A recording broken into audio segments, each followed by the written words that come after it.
السلام عليكم ورحمة الله وبركاته يا إخوان المسلمين. إذا وجدت شتاتا في قلبك من شدة همك فعليك بالقرآن. يعني إذا وجدت تفرقا واضطرابا في قلبك بسبب شدة همك فعليك بالقرآن.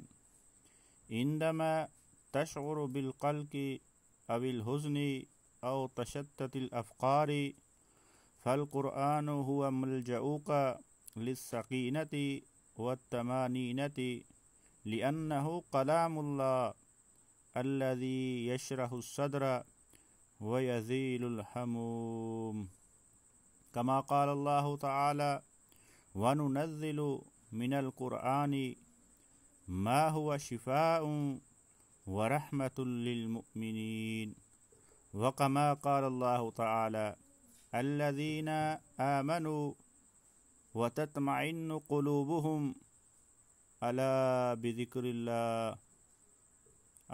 بذكر الله تطمئن القلوب.